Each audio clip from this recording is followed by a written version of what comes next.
was a period of your life where you were a plumber. You were a plumber, and then you decided one day... if you're doing something and you're not interested or you have no passion for it, you should truly follow your passion.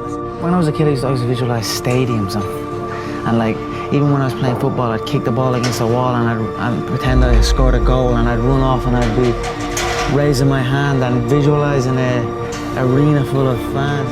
If you can see it here and you have the courage enough to speak it, it will happen. We are all equal as human beings. If we are obsessed with something and we truly pursue our passion with everything we have, regardless of anything else, if you are obsessed, work hard, and put in the time, you will succeed. I don't work. I love what I do. And that's why I'm doing what I love. You know what I mean? That's why it's become easy for me, because I love it. This is hard work. This is an obsession. Nothing can beat hard work. Because I have not given that freedom to anybody, that somebody can freak me, somebody can make me angry, somebody can make me happy, somebody can make me unhappy. These privileges I kept to myself. It's time you do that too. Because if somebody else can decide what can happen within you right now, isn't this the ultimate slavery? Huh? Isn't this? Someone else can decide what should happen within you. What happens around you, of course, so many people decide. What happens around us is not 100% ours. But what happens within me must be my making, isn't it? Learn to say fuck you to the world every once in a while. You have every right to. Just stop thinking, worrying, looking over your shoulder, wondering, doubting, fearing, hurting, hoping for some easy way out. The worst thing you could think of is see what happens, but mainly relax and let everything go to hell. You are not responsible for the world. Only responsible. Literally trust the process, live about the process, and then see the results. A few other things. Because like I said, man, sometimes we can focus so much on the cars and the clothes and the money and the materialistic things that we forget about our happiness. We forget about our peace of mind. We forget about family. Shit, sometimes we forget about our mental health. And see, what I learned about this is that when we equate our success and our value and our worth to these things that other people define as success, no matter how much of you have, you'll never feel like you have enough.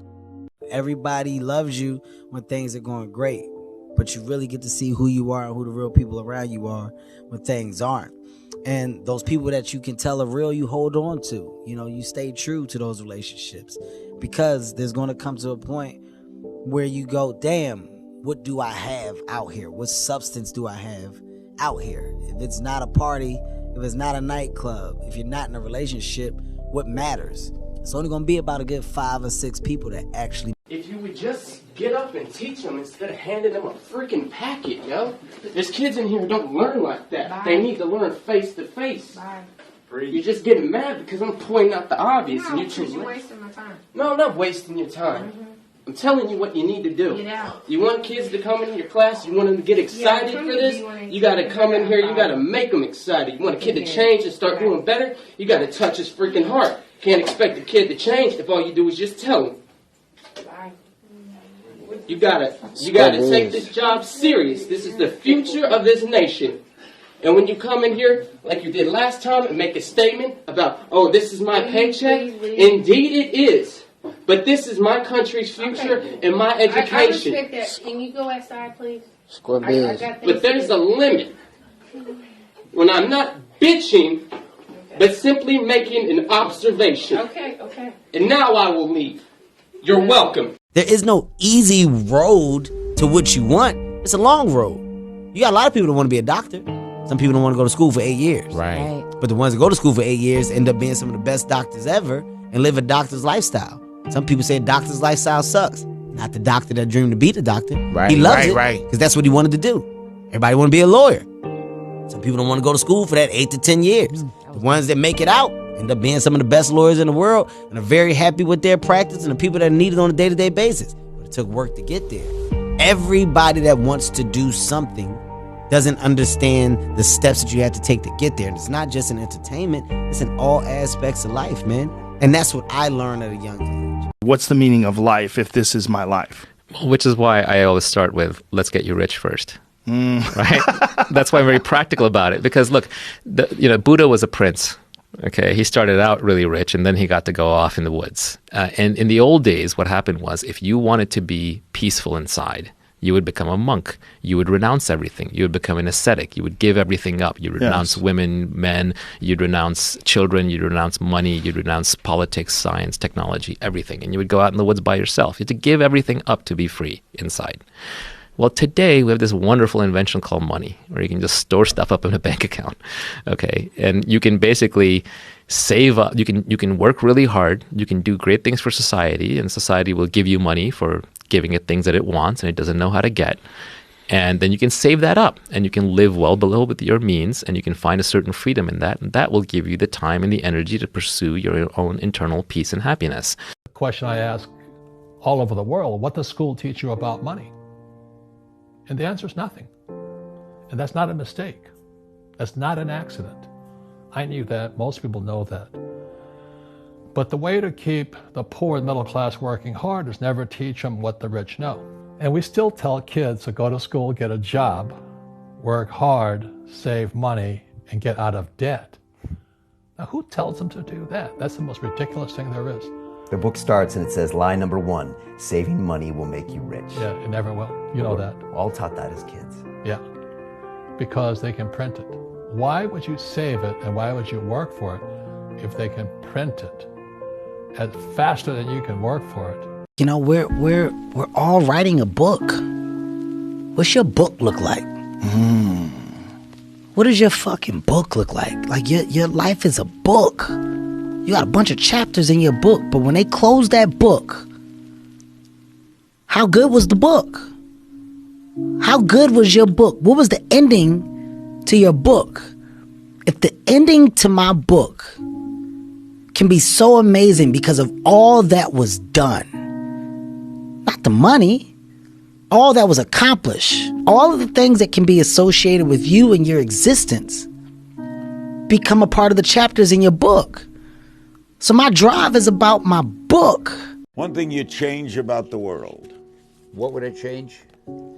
I'd make people not hate each other because of their religion, because of their nationality, because of any stupid reason. If we could abolish hatred, we live on this gorgeous planet. There's a character I wrote called the Silver Surfer, and I always had him making those kind of remarks, philosophical things about, he was from another world. Your brain is the most powerful weapon in the world.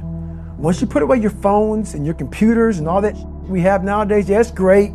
We're up to date, but your brain is the only thing you have when you're going through depression, when you're going through hard times, when you're going through death. Real life, you can't Google that, man. You're alone. You're alone. You may have a shrink you're going to, you may have a best friend you're going to, but there's 24 hours in the day where you're alone in this brain. And your brain is talking to you in all kind of ways. And it wants to control you and pull you in these different pockets. If you can't control your own brain and your brain controls you, you got to tell your brain where you want to go and how you want to go and how you want to get there. You got to control it. If not, it's over. And listen to me on this. You need to decide that your will to win is not for sale. You can't be bought. Too many people, their will can be bought. With enough success, people's will's bought. It's like, all right, that's enough. I'm clipping the coupons now. I got what I wanted. Their will's bought. Failure steals will. So a lot of people, when they start to get lost, they go bankrupt, they have a divorce, things set them back. Their will to win gets bought, man. They sell out. They sell the fuck out. They just quit, okay? And the reason you're willing to do that, because you think you're just selling you out. You're like, I'm quitting on me. No, you're not. You're quitting on your kids. You're quitting on your grandkids. You're quitting on your papa. You're quitting on your grandparents. Never sell those people. Never. So in your life, if you're down, you want the spark right now, if you can't figure out what the fuck the dream is, who do you love? right? And are you willing to quit on them? Are you willing to sell your will to win on them? Have them watch you the rest of your life do absolutely nothing? Or do you want to turn it around and do something great for those people that you picture right I'm also not the most outspoken person when it comes to political issues. I prefer to talk about it amongst my people. And if we're going to do something, I prefer to go and make the change or actually do something and not just like post about it so that people are like, oh, wow, this guy's really conscious about what's going on.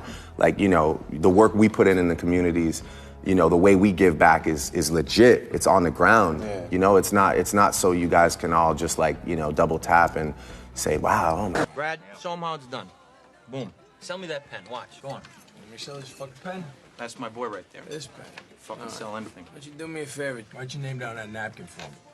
I don't have a pen. Exactly. Supply and demand, my friend. You know, no one's ever asked me that.